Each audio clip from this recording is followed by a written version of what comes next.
For years, I thought needing help meant I was weak. I thought if I had just enough willpower, the right plan, the right Monday, that I would get this health thing all figured out on my own. And I kept failing again and again. If that sounds familiar, stay with me, because what I'm about to share changed everything for me. If you're new here, welcome. I'm so glad you found this video. This channel is a safe space for women in their 50s and 60s who want to feel great, who are done with punishing diets and all or nothing thinking, and looking for something that actually lasts. Today, I want to get really honest with you about something I think we're not spending enough time talking about. Here's what my health journey used to look like. Late one night, I'd get all excited and I'd write out my plan, and then I'd do a day maybe of meal prep, and Monday I'd get started, full of energy, and by Wednesday, it was all gone, no more motivation. And the problem wasn't the plan, it was that I was treating it like a secret project. I didn't want to tell anybody. It was something I had to quietly fix about myself, alone, behind closed doors, before I was worthy to talk about it. Can you relate to that? That sense of, I'll join the group once I'm good enough to join the group. That sense of, I'll join in once I've got it all together. That's the problem, because isolation doesn't protect us. It actually makes it harder. I used to restart so many times that starting over became its own habit. And every restart came with that heavy feeling of, why can't I do this? But here's what I've learned and what research actually backs up. Willpower is a depleting resource. It runs out. It runs out faster if we're stressed, when we're tired, when we've got a lot on our plates, which, hello, is basically every woman over 50 that I've met. We're managing a lot, running households, careers, aging parents, marriages, and our own changing bodies. Expecting yourself to white-knuckle it through a health transformation on your own, that's not strength. That's just a setup to feel like you failed again. So what actually changed for me?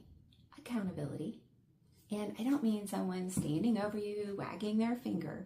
I mean someone who notices when you show up. Someone who asks, how did that go today? Someone who says, I'm doing it too. When you know someone who is aware of your intention, even one other person, your follow-through goes up dramatically. Not because you're scared of judgment, but because you feel seen. You feel like what you're doing matters to someone besides you. That changes your relationship with the habit itself. It stops becoming a chore that you're white-knuckling through and starts becoming something that you're doing together. But it goes even deeper than accountability. Community changes how you think about yourself. When I started surrounding myself with women who were walking every day at 58, cooking nourishing meals at 63, strength training for the first time at 61, I stopped seeing those things as like unattainable goals, and I started seeing them as normal, as available to me. There's something really powerful that happens when you stop being the only person trying. You absorb new beliefs. You borrow confidence from the women around you on the days yours runs out. And for women specifically over 50, this matters so much because a lot of us grew up being told to handle things quietly, not be a burden, not ask for too much. Community gives us permission to need support and to offer it. Both of these things are healing. Now here's another piece of this. Once you have support around you, small habits stop feeling pointless. Because here's the lie we've all been told, that if it isn't a dramatic overhaul, it doesn't count. That a 15-minute walk is barely worth lacing your sneakers for. That one good meal doesn't matter.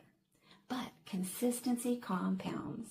A 15-minute walk 5 days a week is over 60 hours of movement in a year. One good meal leads to another. A good night of sleep leads to a better food choice the next morning.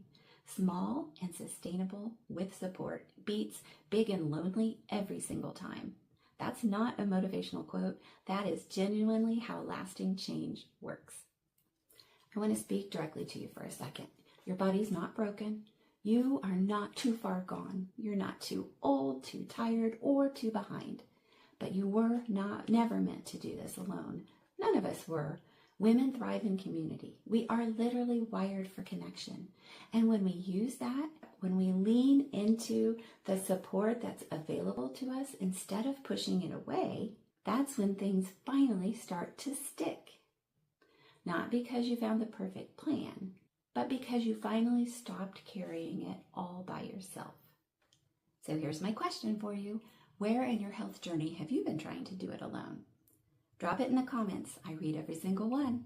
And if you're looking for a community of women who get it, who are in the same season of life, doing the same messy, imperfect work together, I have a link for you below.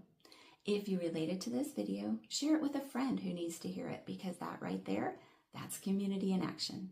Take care of yourself and let someone help you do it. And I'll see you next week.